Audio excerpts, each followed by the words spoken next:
Welcome back to my course. Today, we're going to be talking about recursion. So, what is recursion?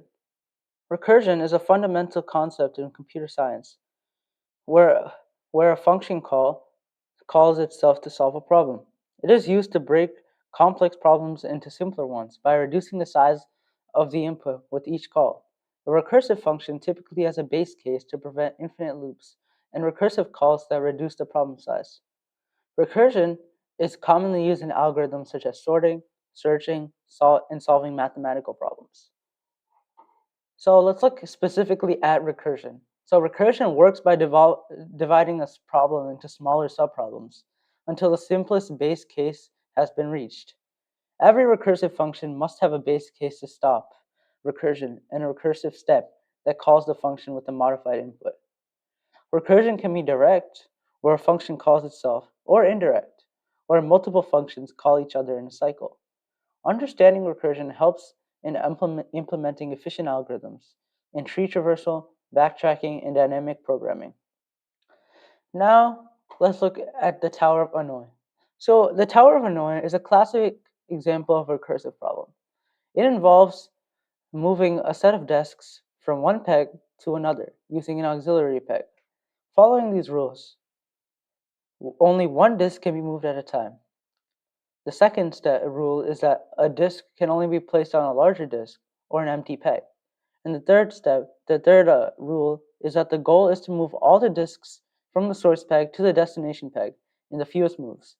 The solution follows a recursive approach.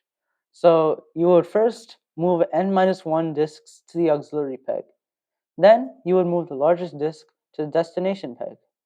Then you would move n-1 disks from the auxiliary peg to the destination peg. The number of moves required follows the formula 2 to the n-1, where n is the number of disks. Now let's look at another sorting algorithm, merge sort.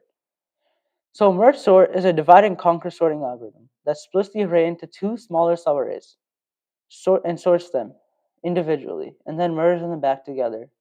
It ensures stable sorting with the worst time case complexity of O to the n log n, making it efficient for large data sets. This process involves dividing the array into two halves, then recursively sorting each half, and then merging the sorted halves back together. Merge sort is widely used in applications where stability and predictability are required. Now let's look at the steps required in merge sort. So the first step is that if the array has 1 or 0 elements, it is already sorted. Then you would split the array into two halves. The left subarray contains the first half of elements, and the right subarray contains the second half of elements.